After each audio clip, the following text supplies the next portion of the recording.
पवित्र आत्मा की भक्ति दिन 4। आरंभिक प्रार्थना। हे पवित्र आत्मा, मेरी समझ को बढ़ा ताकि मैं तेरे आदेशों को जान सकूं। मेरे शत्रुओं के जाल के आगे मेरे हृदय को मजबूत बना, मेरी इच्छाओं को जला। मैंने तेरी आवाज सुनी है और मैं अपना हृदय कठोर करके तेरा विरोध कर ये नहीं कहना चाहता बाद में, कल, फिर कभी, बल्कि कहना चाहता हूं अभी, क्योंकि कहीं ऐसा ना हो कि मेरा कल हो ही ना। हे सच्चाई और विवेक का आत्मा, समझ और सलाह देने वाला आत्मा, आनंद और शांति का आत्मा, मैं वही चाहता हूं जो तू चाहता है, क्योंकि यह तू चाहता है, जैसा तू चाहता है, जब भी तू चाहता है। आमीन।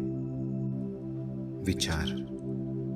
पवित्र आत्मा में हमारा विश्वास आवश्यक रीति से पूर्ण।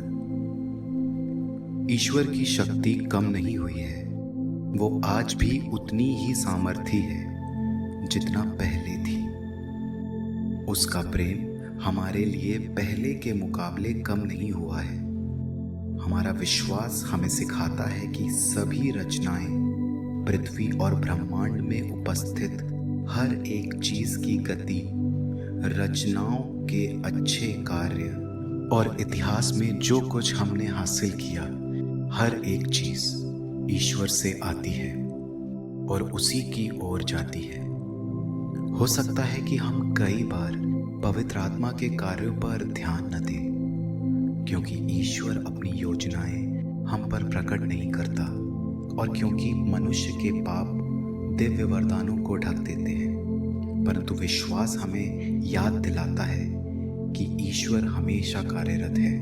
उसने हमारी सृष्टि की और हमें अपनी उपस्थिति में बनाए रखता है, और वो अपनी सभी रचनाओं को ईश्वर के बच्चे होने की यशस्वी स्वतंत्रता का अनुग्रह प्रदान करता है। इसी कारण क्रिस्तीय संस्कृति संक्षेप में बताती है कि हमें पवित्र आत्मा की ओर अधीनता का आचरण अपनाना चाहिए। इसका अर्थ है कि हमें अपने आसपास हो रहे पवित्र आत्मा के कार्यों को पहचानना चाहिए और अपने अंदर उपस्थित पवित्र आत्मा के वरदानों को पहचानना चाहिए। कार्य और रिवाज जिनके लिए वे प्रेरणा देते हैं, और स्नेह और फैसला जिसके लिए वो हमें उकसाता है। पवित्र आत्मा इस दुनिया में ईश्वर के कार्य करता है। वो अनुग्रह देने वाला, हमारे हृदय को रोशनी देने वाला आत्मिक मेहमान, कार्यों में हमारा विश्राम और दुखों में हमारी सांत्वना है। उसकी सहायता के बिना मनुष्य में कुछ भी निरपराध या मूल्यवान नहीं है, क्योंकि वही हमारे मैल को धोता है, रोग को चंगा करता है, हमारी रुचि को बढ़ाता है, झुके हुए को फिर उठाता है और मनुष्य को मुक्ति और अनंत आनंद के सुरक्षित किनारे की ओर लेकर जाता है। परंतु पवित्र आत्मा में हमारा विश्वास पूर्ण होना चाहिए। ऐसा नहीं कि हम बस इस दुनिया में उसकी उपस्थिति को जानते हैं, परंतु हमें उसके उन चिन्हों और सच्चाइयों को अपनाना चाहिए जिनमें उसने अपने सामर्थ्य को उंडेला है। जब सच्चाई का आत्मा आता है, प्रभु हमें बताते हैं वो मुझे महिमान्वित करेगा, क्योंकि उसे मेरी ओर से जो मिला है वो तुम्हें भी बताएगा। जो कुछ पिता का है वो मेरा है, इसलिए मैंने कहा कि उसे मेरी ओर से जो मिला है वो तुम्हें वही बताएगा।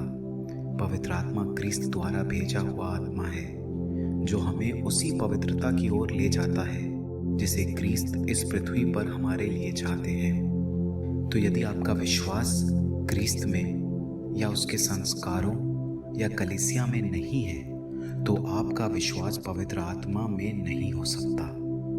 कोई भी बिना कलीसिया से प्रेम किए और उसमें विश्वास किए पूर्ण रूप से पवित्र आत्मा में विश्वास नहीं कर सकता और ना ही क्रिस्तीय विश्वास के अनुसार कार्य कर सकता है।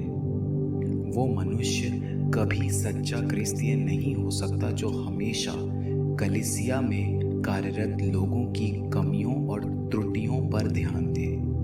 वो ऐसे उसका न्याय करता है जैसे कि वो उसका बच्चा है ही नहीं।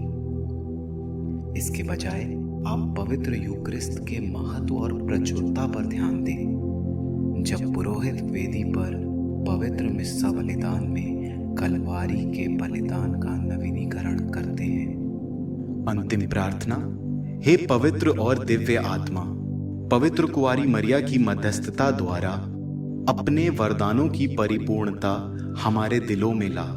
तुझसे सांत्वना और बल पाकर हम तेरी इच्छा के अनुसार अपना जीवन जी सकें और तेरी अपार दया की महिमा करते हुए मर सकें।